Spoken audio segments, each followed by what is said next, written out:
I wanted to be seen. I wanted to be known in all my mess, in all my defenses, all my quirks, all my everything. I wanted someone to know me and I wanted to know others. And I didn't know how to do that without the group process. I just didn't. I had no idea. You're listening to Make Some Noise podcast, episode number 433 with guest Christie Tate.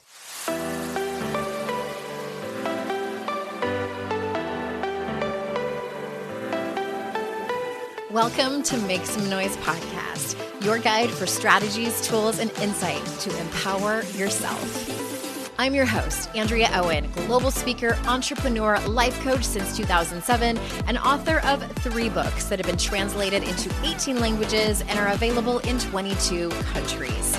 Each week, I'll bring you a guest or a lesson that will help you maximize unshakable confidence, master resilience, and make some noise in your life. You ready? Let's go. Hey everyone, welcome to another episode of the podcast. I am so glad that you are here. Quick trigger warning just for the introduction. I am going to talk about the death of a pet. I am not going to talk about it very much because I am still kind of in the thick of it, and I am going to record this week's mini-sode about that. Partly because I don't have any other content for it, and partly my way of honoring her. So many of you know, especially if you follow me on Instagram, that we have had a German short hair pointer for almost 9 years. We rescued her back when we lived in Utah, and she passed away on February 16th in the morning. I don't really have anything else to say except that it was excruciating and still is. So as mentioned, I will talk more about it later when I can sort of gather my thoughts and talk about what exactly it is that I want to say. And also there'll be a little call to action probably on Instagram. Nothing big. But I am excited for you to hear this conversation. I recorded this interview with Christie Tate a while back. She and I met in Winston-Salem, which is the city right next door to where I live. We were both speaking on a panel at a really cool and fun book festival. So I knew I had to have her on the show. Her book is so great. It was picked up by Reese Witherspoon's book club thing. What is it called? I can't think of it right now. Please forgive me. But it's a great book. And since we're on the theme of therapy and healing ourselves, I thought it would be an interesting addition to have someone who is an expert a little bit at a different angle, if you will. Christie is not a therapist herself. She's a lawyer and wrote a book about her experience in group therapy. And it's a really, really great book. So for those of you that don't know her, let me tell you a little bit about her. Christie Tate is an author and essayist in Chicago. She grew up in Texas and writes about mental health, eating disorders, isolation, achievement, and sexuality. Her debut memoir about her adventures in life transformation through group therapy is called Group: How One Therapist and a Circle of Strangers Saved My Life. It was published by Avid Reader Press in October of 2020. Her essays have appeared in the New York Times, the Washington Post, the Chicago Tribune, McSweeney's, The Rumpus, the New Ohio Review, Atticus Review, Carve Magazine, and elsewhere. So without further ado, here is Christie. Christie, thank you for coming on the show. Thank you so much for having me. I'm excited to talk to you. Yay. Okay. So as I told people in the introduction, you and I met at an event. And what I didn't mention is the hilarious story of when we were signing books, maybe book. Like yes. Oh my God. That is it's like my favorite story. And I love to tell it. It keeps me very humble. And I have to tell you, Andrea, if I'd have been by myself in North Carolina, there's, the book signing for Christie Tate, and 2 people came by, 3 tables down, they have a line past the parking lot, I would have died. But now it's this great memory I have because you were there with me. It is. Aren't hard things better when you do it with people, just like your books? Yes. That's very on brand. Yes, totally. It's a great segue, and I did not plan that. But no, there was Christy and I shared a table, and we were signing books for people, a handful of people, and they were all lovely and wonderful. If any of them were listening, thank you. And then a few tables down, there was an author who we're not even sure. We think that he was like a sci-fi author. Yes, I think it was horror. Horror. Americans love their horror.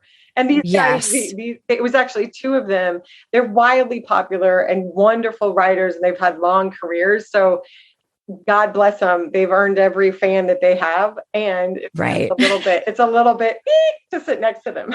It was funny. Yeah. It was sort of like, James Patterson and Stephen King were there. Yes. And then there's Christie Tate and Andrea Owen. Yeah. It was like that. Totally. Okay. Well, let's talk about your book. And for these couple of months, the theme that I'm doing here on the podcast is about therapy and how we heal ourselves. I've had therapists and different experts on, but I'm so excited to add you sort of on the other end of that in your memoir, wildly popular memoir group. And you tell the story of reluctantly agreeing to get kind of what you say psychologically and emotionally naked in a room of 6 complete strangers. So can you tell us the story of like how you ended up there? Like, did you seek it out? Was it recommended? How did you end up in that room? Sure. I had started to become a person who cried a lot in public, and people were starting to suggest to me, maybe you should see my therapist. I couldn't really articulate it. I think I was depressed, but I didn't even have that language. And this was back in like 2001.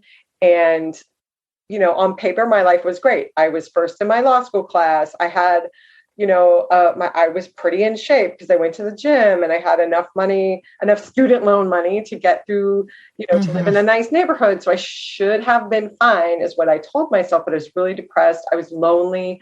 I didn't know how to have deep, meaningful relationships. And I wanted them so bad. Good friends, a boyfriend, close to my cousins and my parents. And I was just so isolated. And so people were recommending their therapists, and I rolled my eyes. Number one, I didn't have the money. Number two, I didn't have any faith. I didn't know, what's that going to do? I'm going to go sit down and tell a doctor my problems and then walk out. What good is that?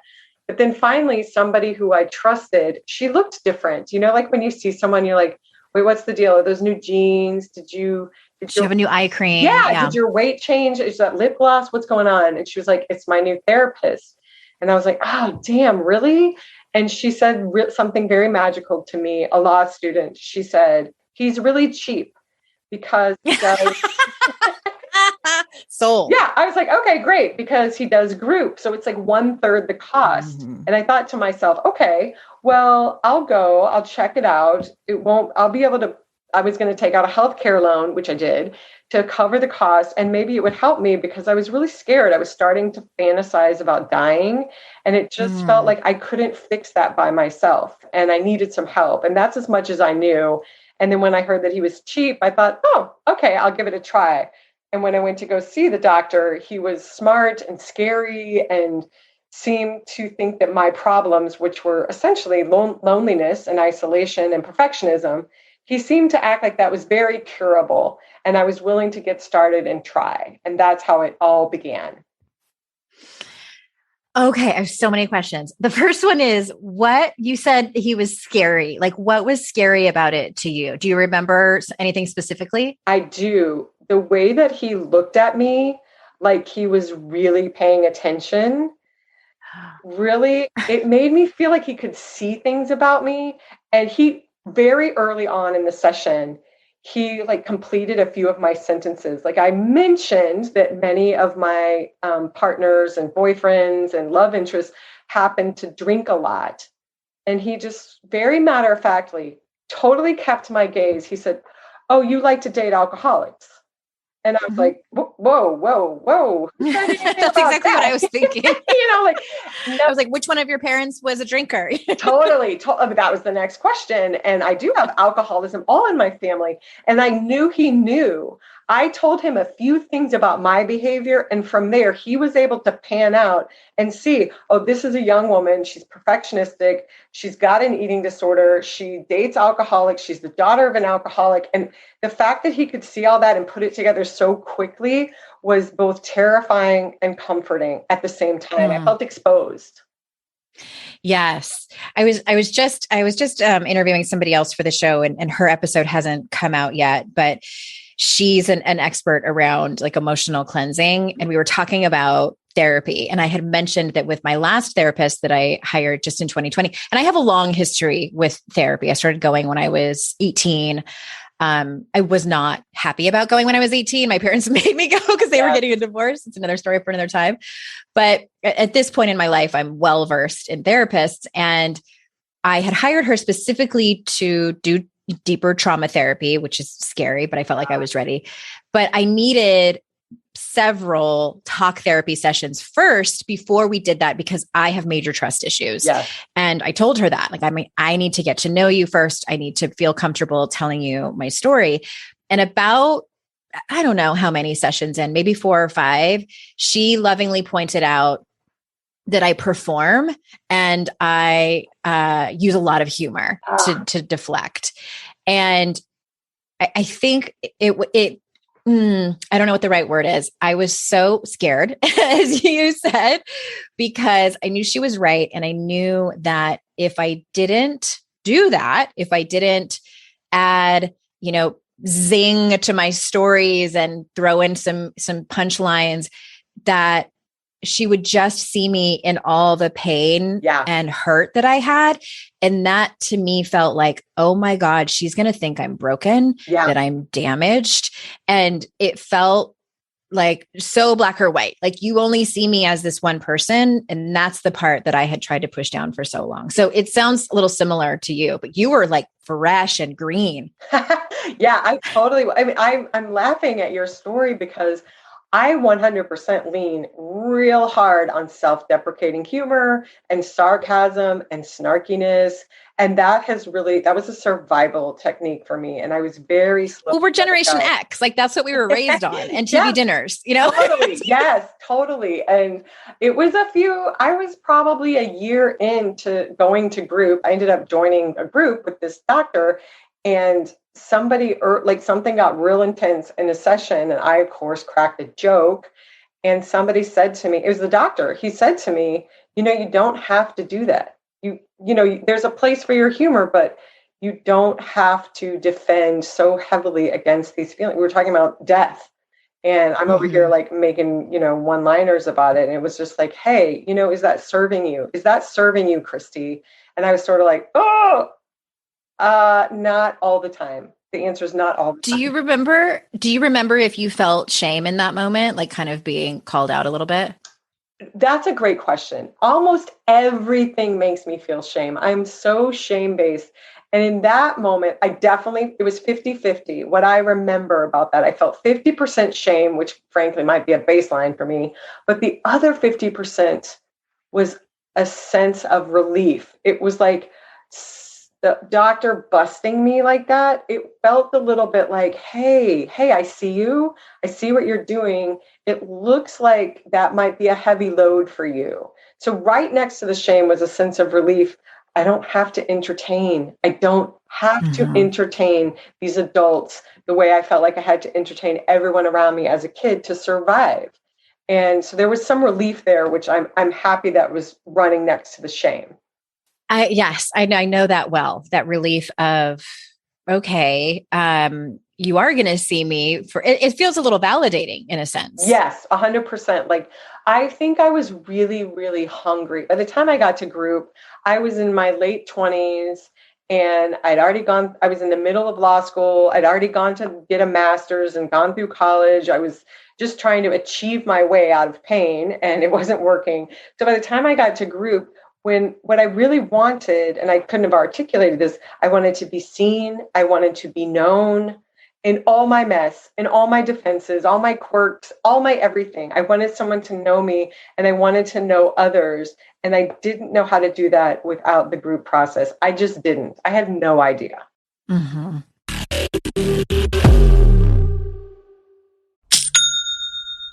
Shopify's already taken the cash register online, helping millions sell billions around the world. But did you know that Shopify can do the same thing at your retail store? Give your point of sale system a serious upgrade with Shopify.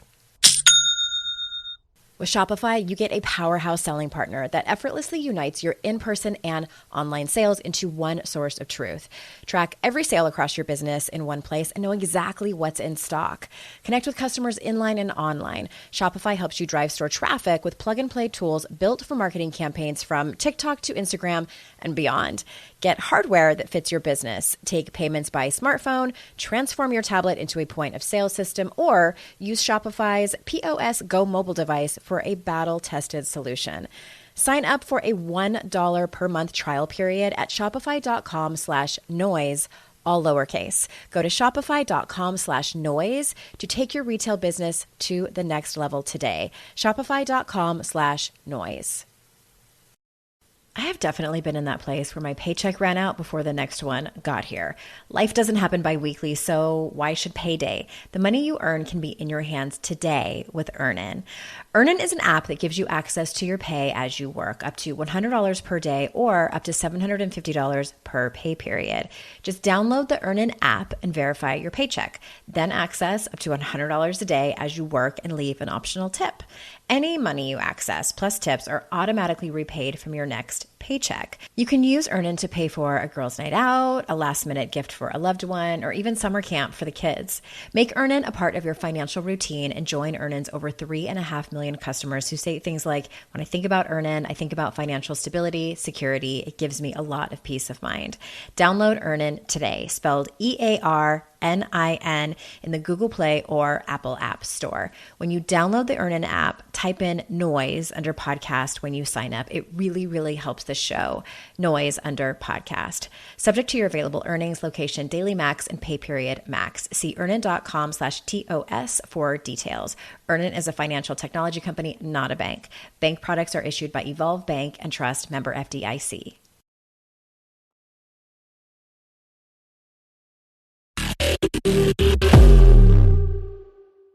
So when you say group process, can you articulate what that is?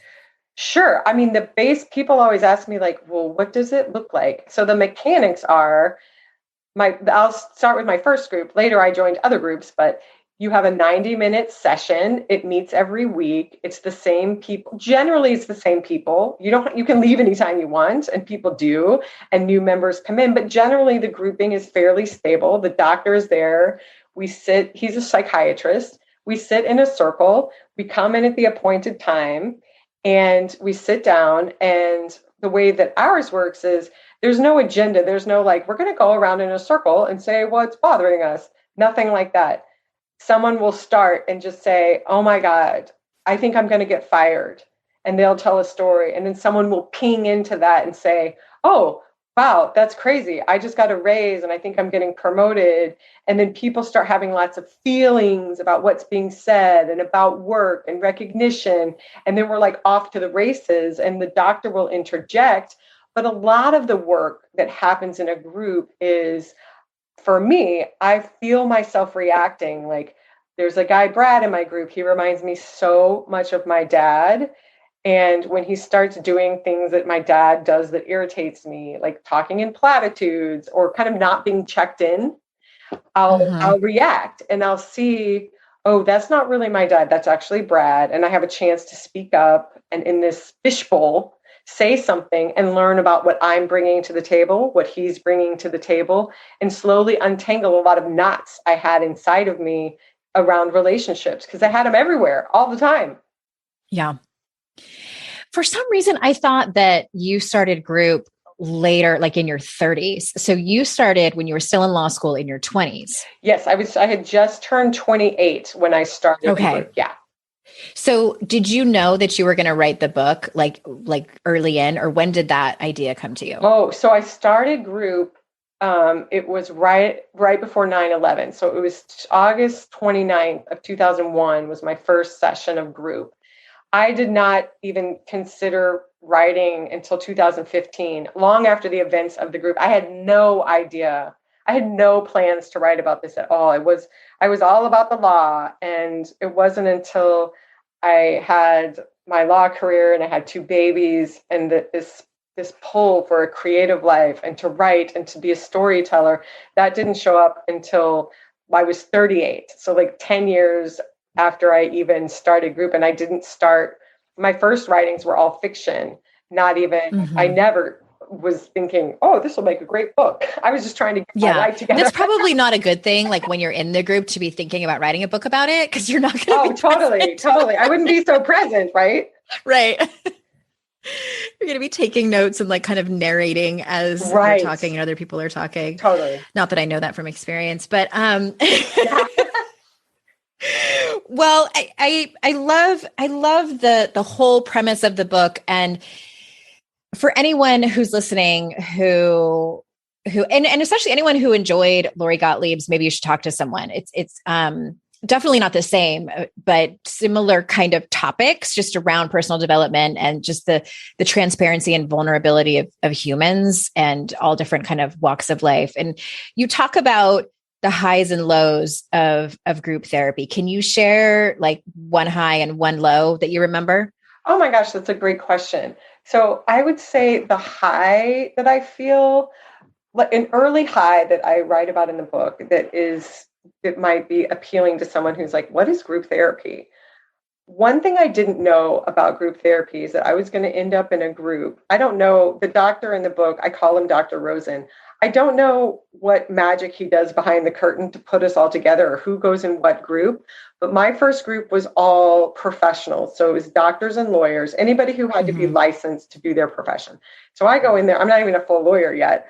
And the first hard thing he suggested I do was to tell everyone what I had eaten the day before. And I had a lot of food secrets, like a lot. And I was terrified to say what I'd eaten. And at night I would binge on apples. Like I would eat like 12 apples at night, 6, 10, 12 apples. And I was really scared to tell everybody. That's a lot of fiber. It's so much fiber. It was so bad. It was so uncomfortable. I can imagine the farts I would have. Yeah. It was very problematic on every level. And so when he suggested that, I understood on some very deep level that taking his suggestion was in my best interest. But I also had a lot of resistance because I was very ashamed and afraid.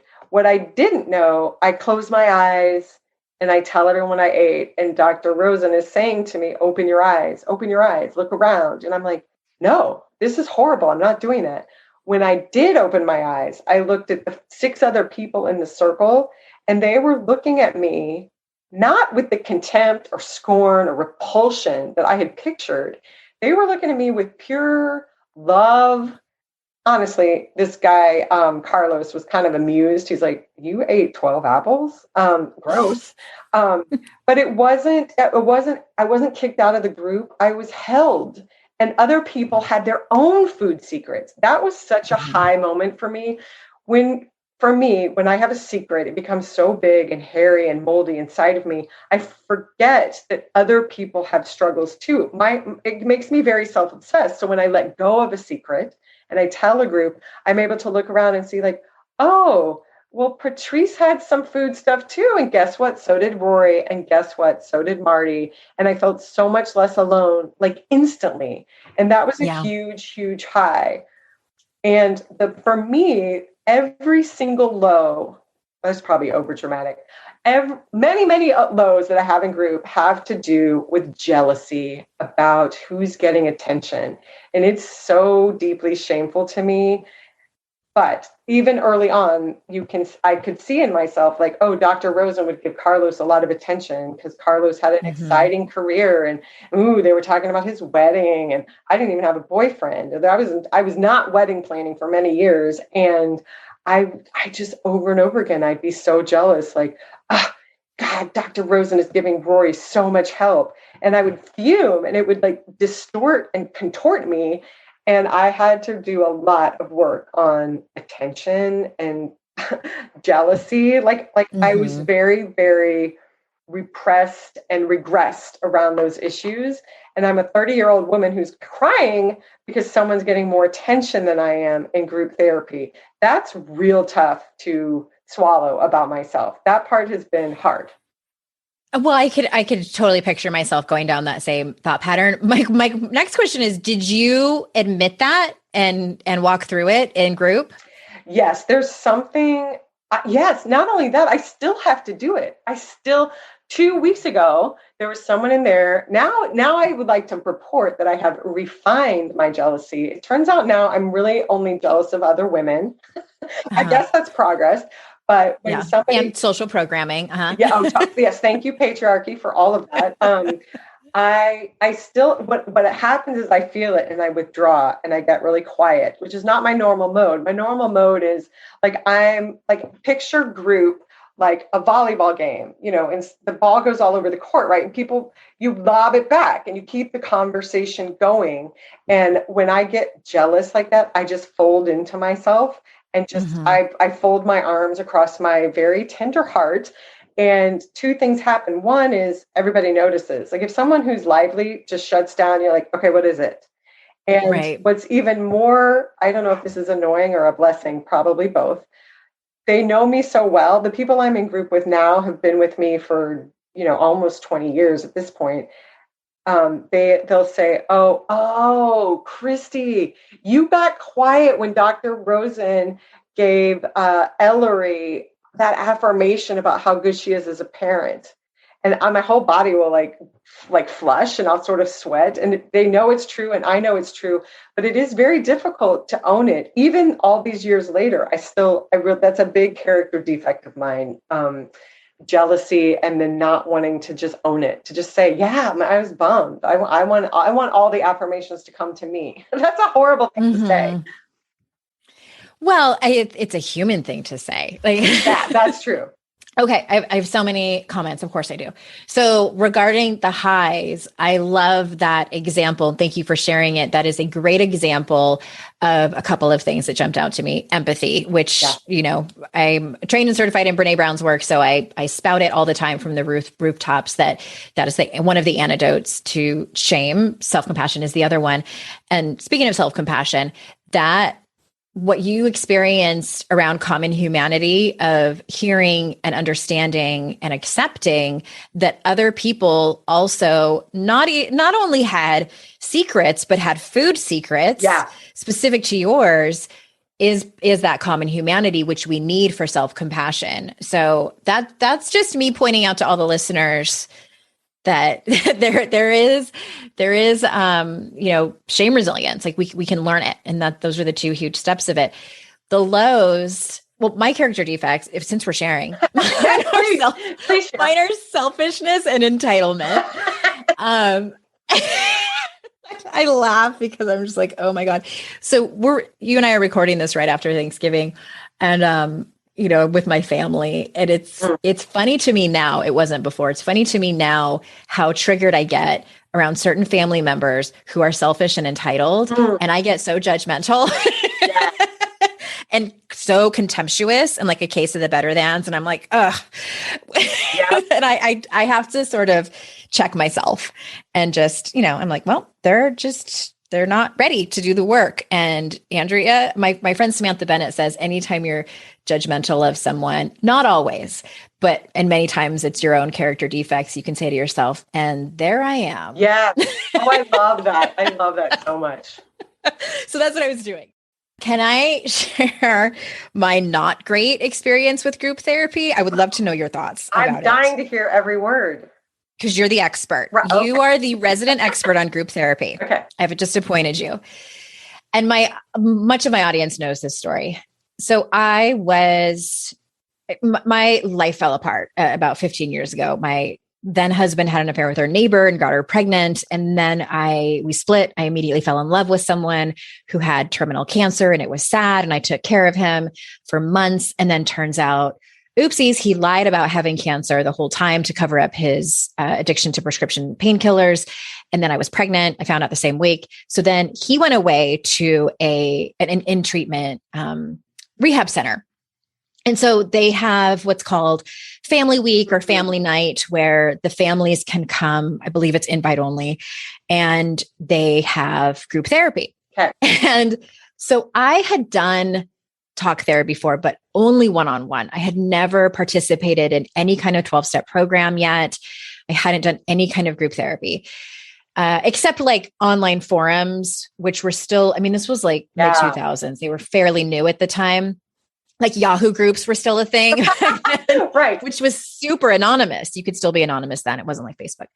So I flew out there and I was in a small group, and it was myself, my then boyfriend, his mother, another gentleman, a young man, and his parents. And I feel like there might've been one other person. And then there was a woman who was there by herself. Like she didn't have any of her family there.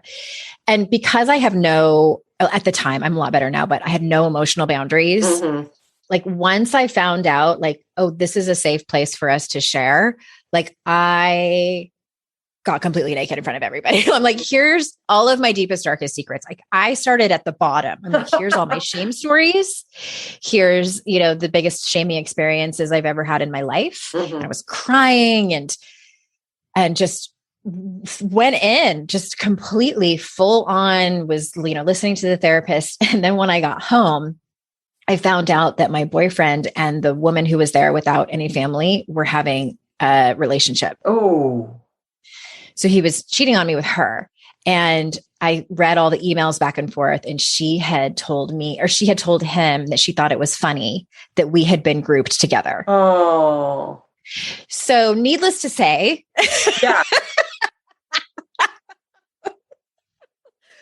But I did end up going to 12-step programs for codependency, which I was very gun shy at the beginning. Sure. But since then I've recovered from it. But I'm assuming when you do, and there probably was in place, but people weren't paying attention. Like there's confidentiality contracts and things like that, correct? Well, in most therapy groups, from what I understand, and I only learned this from touring with book touring virtually.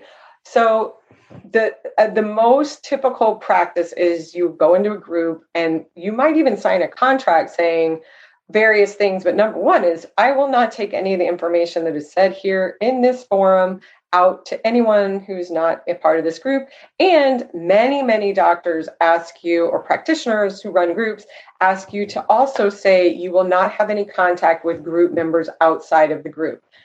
Interesting. Yeah, Dr. Rosen does not do either of those. And let me tell you, it was very, very scary. And it's scary for many, many people. My very first session, there was a guy in my group, Carlos, was starting to talk. He was talking about somebody in another group and his erectile dysfunction. And I was horrified. My eyes almost popped out of my head. Like, wait, Carlos can't do that. He can't talk about what happens in another group. And that's somebody's business. Like, I'm a stranger. Now I know about this guy's broken penis. Like, what's happening? And Dr. Rosen's point, as I understood it to me, was we're not holding secrets. You can say anything you need to say. And I'm thinking to myself, I can say his name.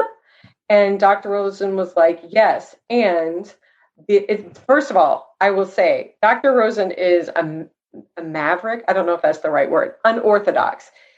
And in this way. So this is not normal. And you should definitely interview any therapist you want to see. A lot of people need secrecy.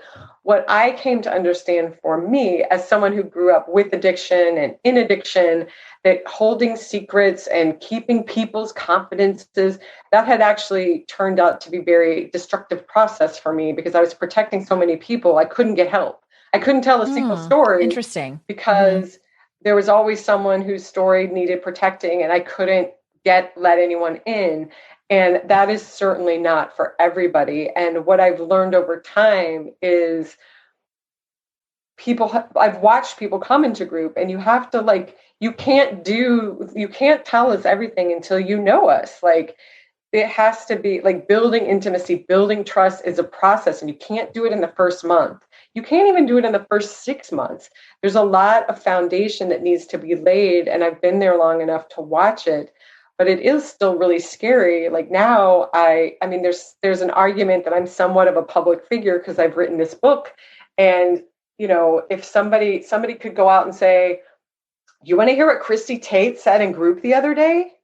that's really, really scary to me. And I trust my group mates. I trust the process, but it could happen. And that does hover. That's a tension that sits right next to the tension or the freedom of, I don't have to keep anybody's secret. I can say my boss's name. I can tell you my uncle's name and what he did to me or whatever, but that's something that each patient sort of has to weigh for themselves, because it's not a no-brainer.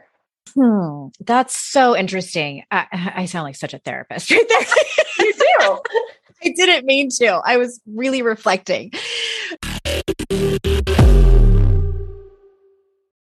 Today's podcast is sponsored by MIDI Health. Ladies, are you over 40 like me and dealing with hot flashes, insomnia, brain fog, moodiness, some vaginal dryness, or weight gain? Don't just accept it as part of aging. These symptoms are often linked to hormonal changes during perimenopause and menopause. At MIDI Health, they get it. Their experts know what you're going through and how to help. MIDI clinicians are menopause specialists offering safe, effective, FDA-approved solutions. And guess what? MIDI care is covered by insurance.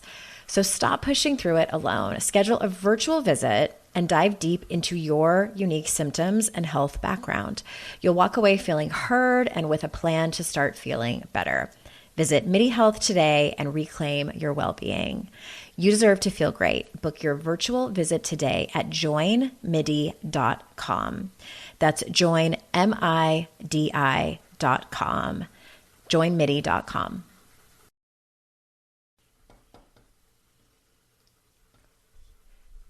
Fast forward to the end of 2024 and think about your goals. What can you do right now to give yourself the best chance of succeeding? If you want to learn a new language, you absolutely should get Babbel. Don't pay hundreds of dollars for private tutors or waste hours on apps that don't really help you speak the language. Babbel's quick 10-minute lessons are handcrafted by over 200 language experts to help you start speaking a new language in as little as 3 weeks. Babbel's designed by real people for real conversations. Studies from Yale, Michigan State University, and others continue to prove Babbel is better. One study found that using Babbel for 15 hours is equivalent to a full semester at college. Now it's so easy to speak simple conversation phrases with the guy that takes care of my lawn without having to consult language apps. Here's a special limited time deal for our listeners. Right now, get up to 60% off your Babbel subscription, but only for our listeners at babbel.com/noise. Get up to 60% off at babbel.com/noise, spelled BABBEL.com/noise. Rules and restrictions may apply.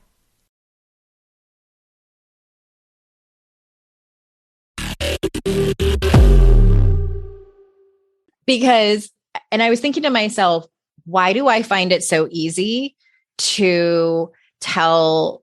Like, I can't think of any story, like any of my deepest, darkest secrets that I have not talked about on my podcast or up on stage when I'm giving a keynote. Right. And I'll be honest with you, I have had some pushback. And what I mean by that is people will email or they'll say, well, you're pretty fucked up, or, I get like those kind of haters, which doesn't really bother me. It used to a little bit, but I'm like, you need to go to group. Totally. But I think the ones that are the hardest are when I'm up on stage giving a keynote and I'll tell a story and like someone will cringe or kind of wince, where that will trigger me and I'll go into like a mini shame spiral because I'm human, because I don't know anyone that wouldn't, it's just a natural human reaction. But my point is, like, I'm trying to think like what makes it so easy for me to do that. And I wonder if I should probably, maybe I'll ask Dr. Rosen. It's probably a combination of being so suppressed in that way growing up. Yep. I kind of came out and was like, oh my God, here it all is, which, a lack of emotional boundaries. And also I think because I've done so much shame work and like 12-step programs up the yin yang, like I know what works, and what works is shining the light on things, because that's where the healing is. Yes. I totally agree with you. And I think I've asked it's very weird where the shame will strike me. Just yesterday, I was scrolling through social media, maybe because I hate myself. No, I don't know. I was just going to say, like, every story that's about shame will start with, I was scrolling through social media. I mean, guess where the story is going. I saw a woman had put up a post and she was basically saying, I don't even know what conversation this was a part of, but my brain took it and made it about me. She was like, you know what? Just because the internet like has made us all oversharers doesn't mean you have to tell us if you're sick or how you feel about the holidays or whether you're having children. I totally agree with her sentiments. Like everyone has to decide in their own heart and their own conscience when to say what and where, of course. But the minute I read that, I realized I was feeling shame. Like, oh my God, I'm one of those oversharers. Oh my God, I write about my sex life. Oh my God. So I have that reaction. And then right next to it, I'm like, why aren't we talking about this? Not talking and not telling stories and not sharing with other women and men too, but really mostly women. Like, what happened to your body? What's happening when you turn out the lights or when you read a social media post? Like, this is what happens for me. And when I do that sharing, I feel myself get better, become more wholehearted, become connected to humanity. When I keep it all in, I get sick. I just get sick. I get small, I get voiceless, I get a victim-y, and I get far away from other people. So I'm just a person, I'm going to err on the side of sharing, and I'm going to make mistakes. I have before, I will again, but I'd rather err on that side for exactly the reason you said, because I grew up with a muzzle and that almost killed me. So I'm not doing that again. Yeah, I thank you for all of that. And I want to just add on to that is, and I'm sure that you've had these messages too, but the amount of emails and private messages and even people who come up to me in person who tell me even just a snippet of their story. Yeah. And, or, you know, their deepest, darkest secrets, their food secrets, whatever it is. I mean, I don't even have words to describe like how honored I feel and happy that that person, that woman has taken a step towards her own healing by through the vehicle of sharing her story. Like that will never get old for me, ever in a million years. Yep. Even if I sell millions of books, like that will never stop being such an honor and always makes me emotional. And to me, it feels like the more women tell their stories. By the way, did you read the book Cassandra Speaks? No. You have to. Okay, I'm literally writing that down. Elizabeth Lesser, who's a beautiful memoirist, by the way. Okay. Elizabeth Lesser. Okay. Anyway, it allows us, when women tell their stories, we give permission to other women to tell their stories. And when men tell their stories, they give permission to other men and other people. But it's not just unique to us. But anyway, I'm with you. And no one has perfect emotional boundaries. Like I just want to say that for the record. It's such a wavy line. Yes. Oh God, yes. Well, here's the other thing too, that this conversation reminds me of that. I love to remember this. I am not everybody's cup of tea. Everybody's not going to read and love my book or what I'm doing or what I'm talking about. And that is okay. That's exactly how it should be. Do you know how many books out there I don't like? Like those authors are fine. They're doing just fine. And the idea that as a woman creator, artist, that I have to create something that appeals to everyone, that my body and my spirit and my voice and my story should appeal to everyone at all times, that too is a losing game. So some people don't like memoir. Hey, great. You know what? There's 1,000 wonderful novels for people to read. And I'm writing for the people who want or need my story. And if that's 1 or 10, that's none of my business. That's really none of my business. Yeah. Here. Okay. I could go on for like another hour, but I'm going to just ask you one more question. Sure. And for anyone reluctant to go to group therapy, what might you say to them besides read my book? Right. I bet my publisher wants me to say, read my book. Yeah. Read Group by Christie Tate. But here, like, when I think back to the inciting incident of my story, I went to see Dr. Rosen because I saw the light in my friend Marnie's eyes. And I guess what I would say, something as personal as therapy, a person you're going to hand your emotional life to as a partner to, achieve greater mental health. Like, I would take a recommendation from someone that you trust. Like, I think that's how I watch the way women in my circle, like, where do you get your hair cut?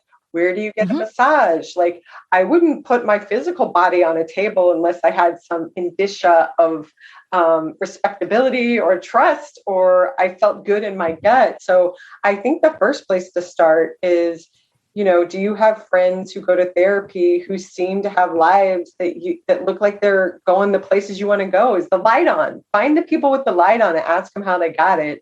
That's one thing. And the truth is that sometimes you're desperate and you can't wait for the right friend to come up with their therapy recommendation.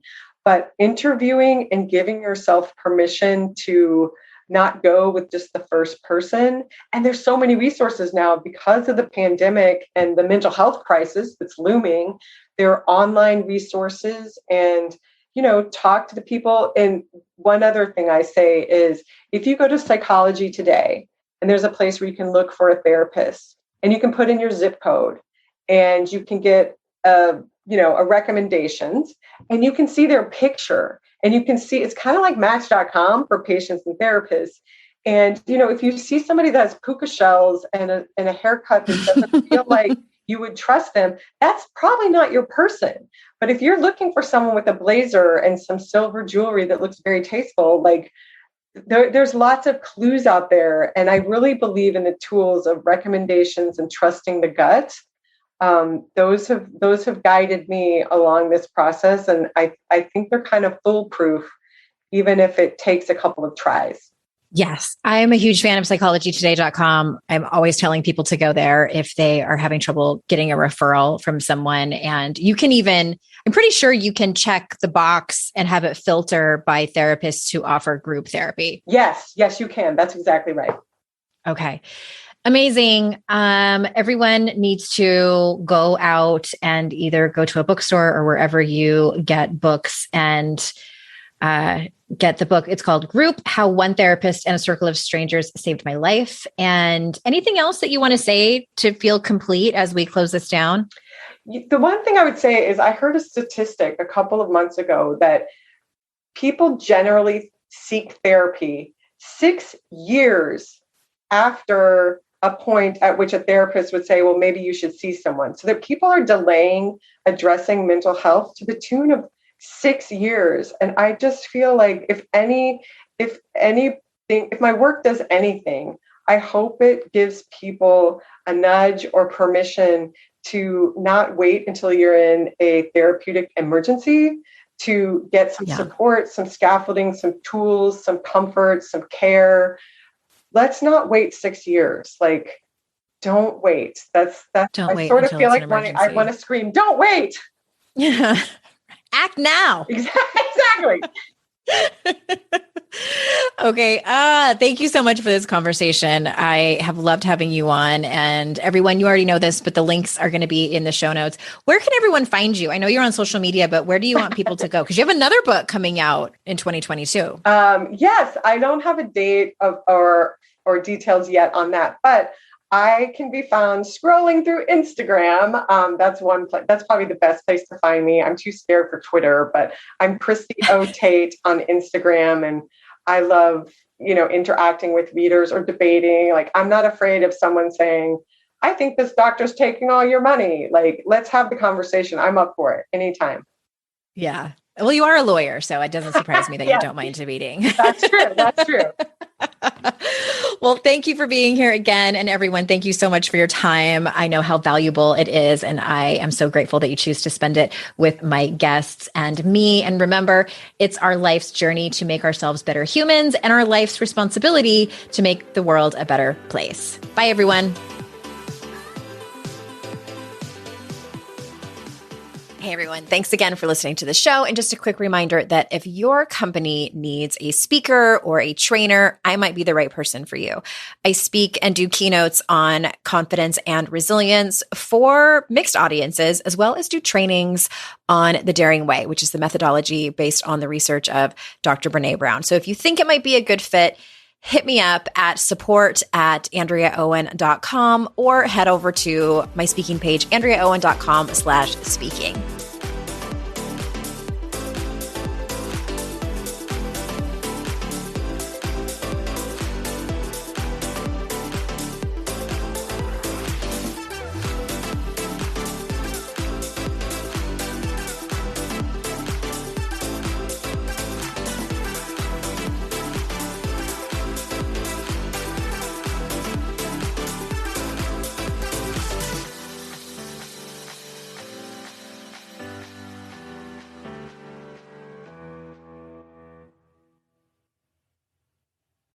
I'd like to introduce you to the Minimalist Moms podcast.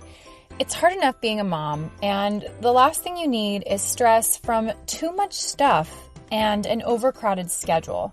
For too long, I lived with the mindset that bigger was better, and the more I added to my life, instead of feeling better, I felt overwhelmed. It was time for a radical new mindset. Less is more. I'm not into extremes. I didn't throw everything away. My brand of minimalism is more about adding than subtracting. Get rid of the excess to make room for what you love. In other words, it's about living life with purpose. I hope you'll listen in, and my guest and myself can inspire you to think more and do with less. The Minimalist Moms podcast, available wherever you listen to podcasts.